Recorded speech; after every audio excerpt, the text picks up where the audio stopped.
Mahabharat text का creation किसी एक ऑथर ने किया है या फिर इसको कई सारे ऑथर्स ने मिल करके कंपोज किया है। साथ ही साथ महाभारत लिखने का जो ड्यूरेशन है, जो टाइम पीरियड है, वो अलग अलग स्कॉलर्स के द्वारा अलग अलग मेंशन किया जाता है। तो इन्हीं दोनों पॉइंटों को सेंट्रल थीम बना करके इस टॉपिक में डिस्कस किया गया है। तो स्टार्ट करते हैं पहले कि महाभारत को लिखा किसने है। ऐसा माना जाता है कि महाभारत को सबसे पहले भाट सारथियों ने लिखा है। भाट सारथी कौन थे? भाट सारथी को इंग्लिश में कैरेटियर बार्ड्स बोलते हैं। कैरेटियर बार्ड्स वह व्यक्ति होता था जो युद्ध के समय युद्ध के मैदान में साथ साथ क्षत्रिय राजाओं के साथ जाता था और युद्ध होते हुए डायरेक्टली वो अपनी आँखों से देखता था। युद्ध के मैदान में वह खुद मौजूद रहता था और जो दृश्य वो देखता था वो आ करके अपने टेक्स्ट में मेंशन करता था। तो पहला जो पॉइंट है वो माना जाता है कि महाभारत टेक्स्ट को कैरेटियर बार्ड्स ने लिखा है, जिसे हिंदी में भाट सारथी कहते हैं। दूसरा, अगर मॉडर्न टाइम में देखें तो 1919 में वी.एस. सुक्तांकर जो संस्कृत के एक ग्रेट स्कॉलर माने जाते हैं, इन्होंने दोबारा महाभारत को रिकन्स्ट्रक्ट किया है 1919 में और इनको ये काम करने में टोटल 47 ईयर्स लग गए। तो मॉडर्न टाइम के जो हिस्टोरियन है वो वी.एस. सुक्तांकर को माना जाता है।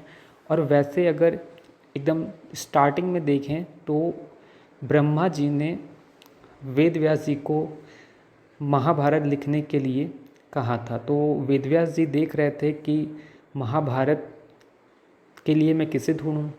तो सबसे पहले महाभारत लिखने के लिए ब्रह्मा जी ने गणेश जी को सजेस्ट किया।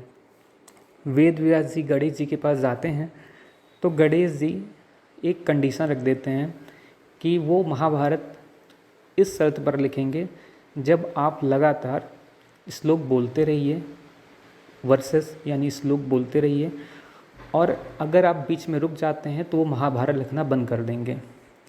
तो इस पर वेद व्यास जी ने बड़े ही चतुराई से गणेश जी से कहा कि ठीक है, मैं बीच बीच में तब रुकूंगा जब मैं श्लोक सोच रहा हूँगा, क्योंकि श्लोक कठिन है तो बीच बीच में मैं सोचते समय रुकूंगा और कंटिन्यू श्लोक बोलता रहूँगा। इस कंडीशन पर दोनों ने एग्री होकर के महाभारत लिखना चालू किया। गणेश जी को क्यों चुना गया था? क्योंकि गणेश जी की लिखावट बहुत ही अच्छी और बहुत फास्ट है। तो गणेश जी को सबसे पहले ब्रह्मा जी के द्वारा सजेस्ट किया गया और वेद व्यास जी ने गणेश जी से महाभारत लिखवाई। तो इस प्रकार से देखते हैं कि गणेश जी ने लिखा है और टेक्स्ट को ओरली बोला है वेद व्यास जी ने। और मॉडर्न टाइम में वी.एस. सुक्तांकर हैं और तीसरे भाट सारथी थे जो सूत कहे जाते थे। भाट सारथी को ही सूत कहा जाता था, जो युद्ध के मैदान में जब जाते थे तो वहाँ पर विक्ट्रीज़, डिफीट्स, अचीवमेंट्स, हर चीज़ों पर पोएम के थ्रू कंपोज करते थे। युद्ध के मैदान में जो एक पक्ष जब विजय पाता था या पराजित होता था, मीन्स डिफीट हो जाता था, या युद्ध के मैदान में जो भी अचीवमेंट्स होती थी वो पोएम के थ्रू उस महाभारत टेक्स्ट में कंपोज किया जाता था बाद में। ऐसा माना जाता है कि probably Mahabharata early Gupta period यानी कि 4th AD सेंचुरी में 4th AD में महाभारत फाइनल फॉर्म में कंपोज कर दिया गया। 4th AD में महाभारत को फाइनली कंपोज कर दिया गया, ऐसा माना जाता है। और 5th BCE में ब्राह्मणों ने इस महाभारत के क्रिएशन पर अपना अधिकार कर लिया। महाभारत लिखने के बारे में ब्राह्मणों ने अपना अधिकार कर लेते हैं 5th BCE में।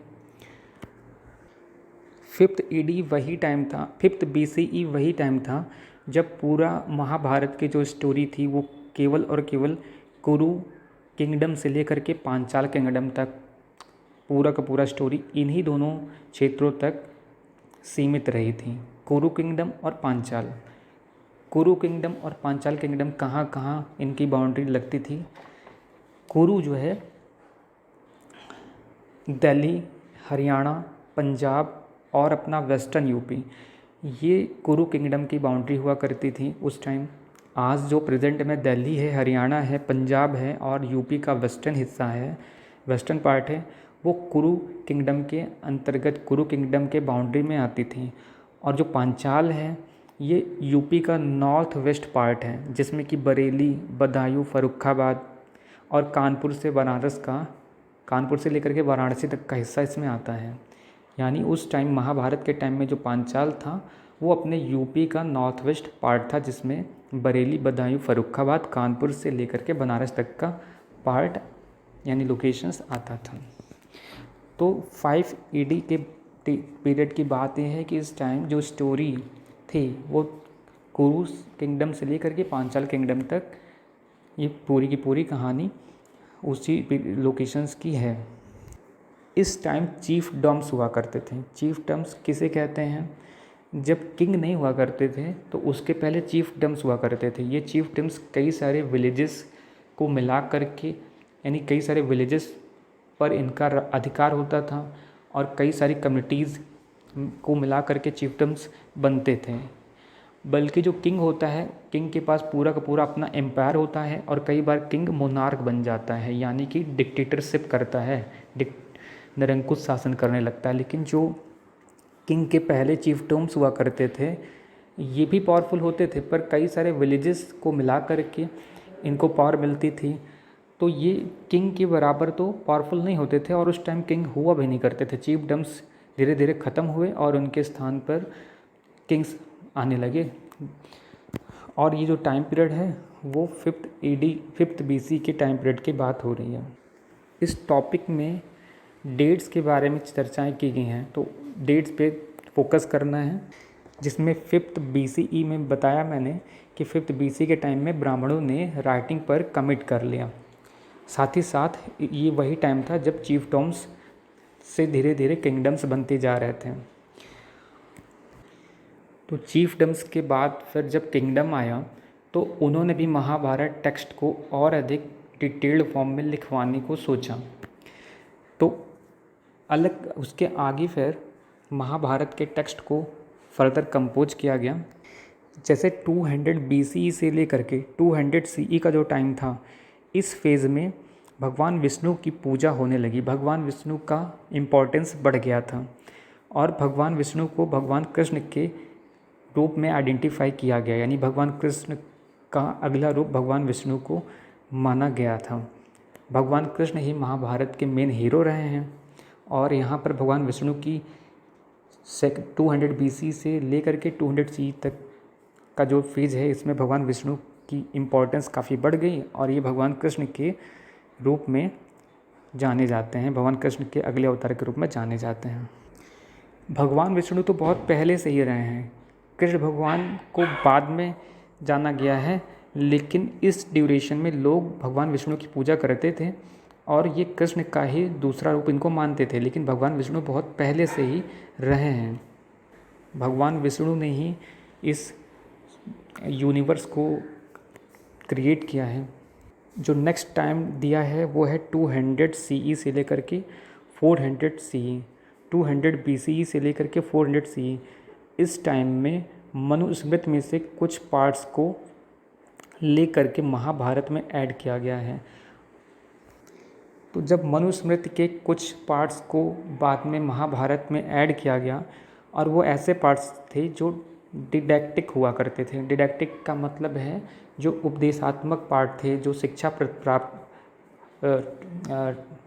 पार्ट थे, उन्हें बाद में महाभारत में क्रिएट किया गया। इस तरह से महाभारत जो शुरुआत में मात्र 8800 यानी 8800 वर्सेस थे, उसमें बढ़ कर के 1 लाख श्लोक फाइनल टाइम तक हो जाते हैं।